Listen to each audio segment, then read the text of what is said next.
Podemos definir a la densidad como la relación entre el peso, es decir, la masa y el volumen de un líquido o una sustancia.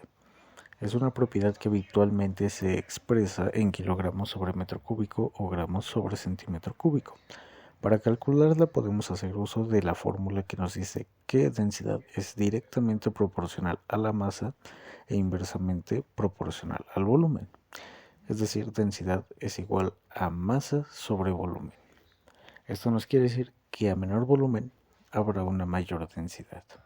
De entre los tipos de densidad destacan dos: la densidad absoluta, que es la que se encarga de expresar la relación entre la masa y el volumen de una sustancia, y la densidad relativa, que es la que se denomina a aquella densidad de una sustancia con respecto a otra sustancia que se usa como referencia.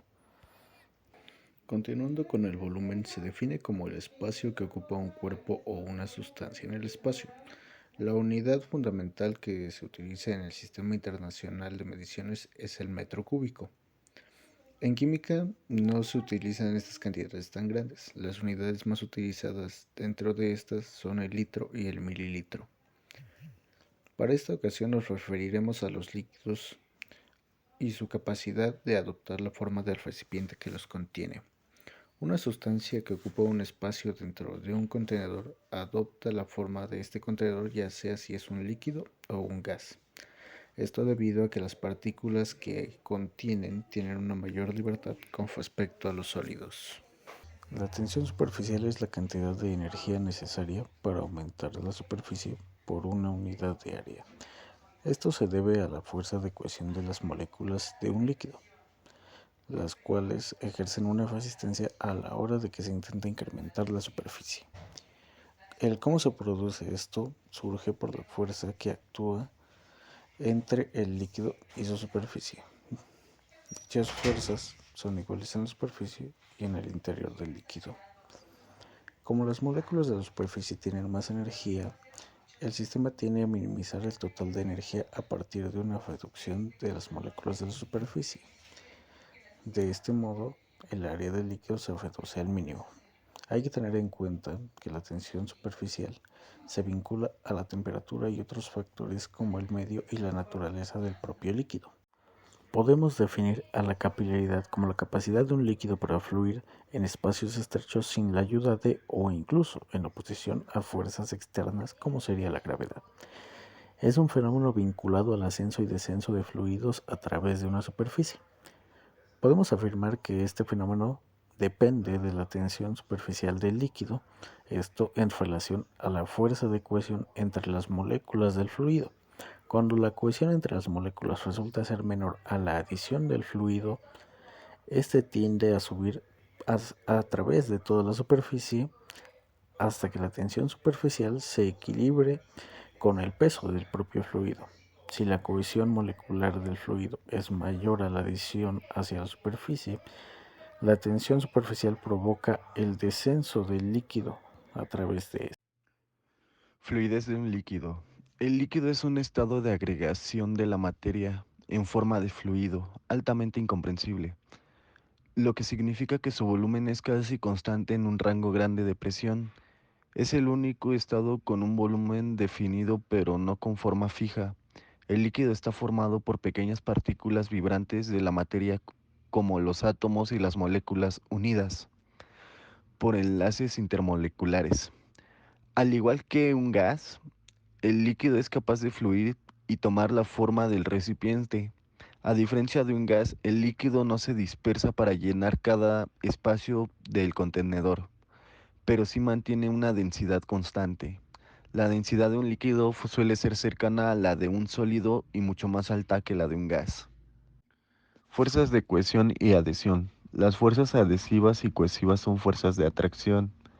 Estas fuerzas explican la razón de la atracción o repulsión entre diferentes moléculas.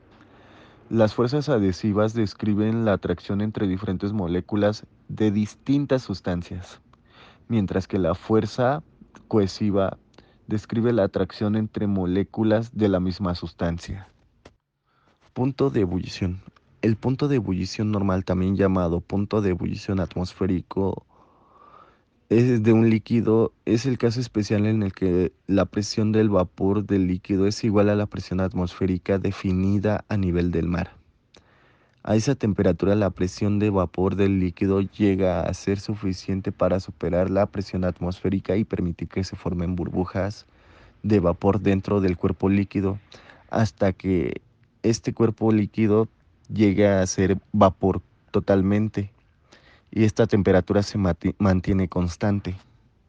Volatilidad. En química, la volatilidad es una cualidad material que describe la facilidad de una sustancia a vaporizarse a una temperatura y presión dadas.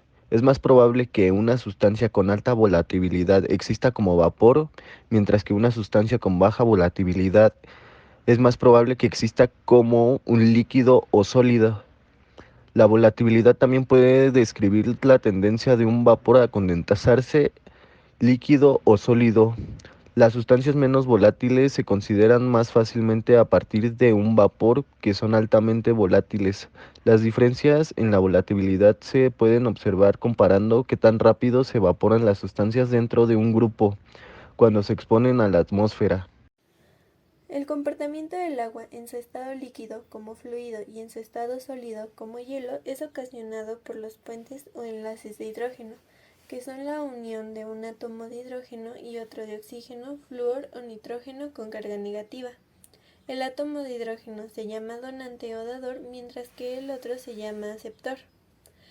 Un ejemplo de esto es cuando el agua llega a los 4 grados centígrados. Los puentes de hidrógeno empiezan a formar cristales, la densidad se reduce y el agua ya en forma de hielo se vuelve más ligera, de forma que el hielo puede flotar. La presión de vapor de un líquido es la fuerza que el gas o vapor ejerce sobre el líquido en un envase cerrado a una temperatura dada. La presión de vapor de un líquido es directamente proporcional a su temperatura, es decir, la presión aumenta cuando aumenta su temperatura y llega a una presión de una atmósfera en el punto de ebullición. La capacidad calorífica es la relación que existe entre el calor que se aplica a un líquido y el incremento de temperatura que se produce en él. Depende de la sustancia que se utilice y de la cantidad de la masa del líquido. Para calcular la capacidad calorífica se utiliza la siguiente fórmula. Capacidad calorífica es igual a la cantidad de calor sobre la variación de temperatura.